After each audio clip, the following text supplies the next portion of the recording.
भदोही जिले की पुलिस ने दुष्कर्मी हत्यारे को महज 24 घंटे के अंदर मुठभेड़ के बाद गिरफ्तार कर लिया है।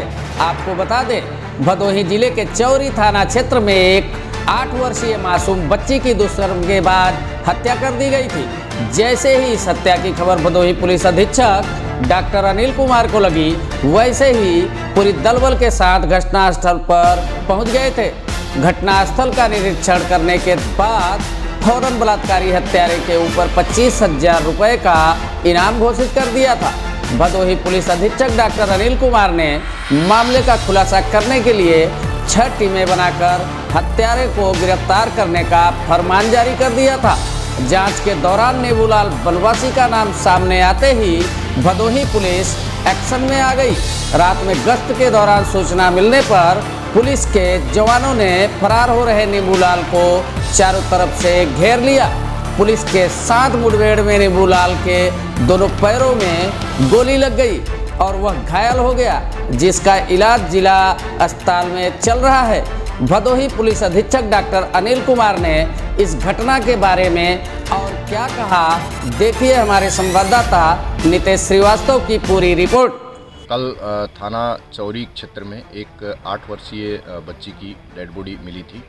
परिजनों ने जब पुलिस को सूचित किया तो पुलिस और फोरेंसिक टीम और उच्चाधिकारी मौके पर पहुंचे और उसके बाद परिजनों की तहरीर के आधार पर इसमें मुकदमा पंजीकृत कराया गया।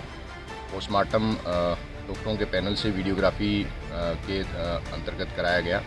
पोस्टमार्टम में बच्ची के साथ यौन दुर्व्यवहार की पुष्टि हुई है। उस पोस्टमार्टम रिपोर्ट के आधार पर इसमें सुसंगत धाराओं की बढ़ोतरी की गई है। गहन जानकारी में इसमें एक अभियुक्त नेबूलाल की भूमिका सामने आई थी। उस अभियुक्त के ऊपर तुरंत 25,000 रुपये का इनाम घोषित किया गया था। पूरे मामले के खुलासे और अभियुक्त की गिरफ्तारी के लिए 6 टीमों का गठन मेरे द्वारा किया गया था।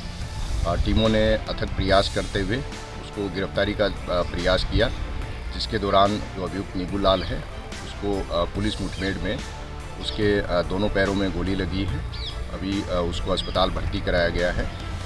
ये जो प्रकरण है इसको बहुत ही संवेदनशीलता और गंभीरता से लेते हुए इसकी वैज्ञानिक तरीके से और त्वरित विवेचना सुनिश्चित करने के लिए इसमें एडिशनल एसपी को इसका पर्यवेक्षण की जिम्मेदारी दी गई है।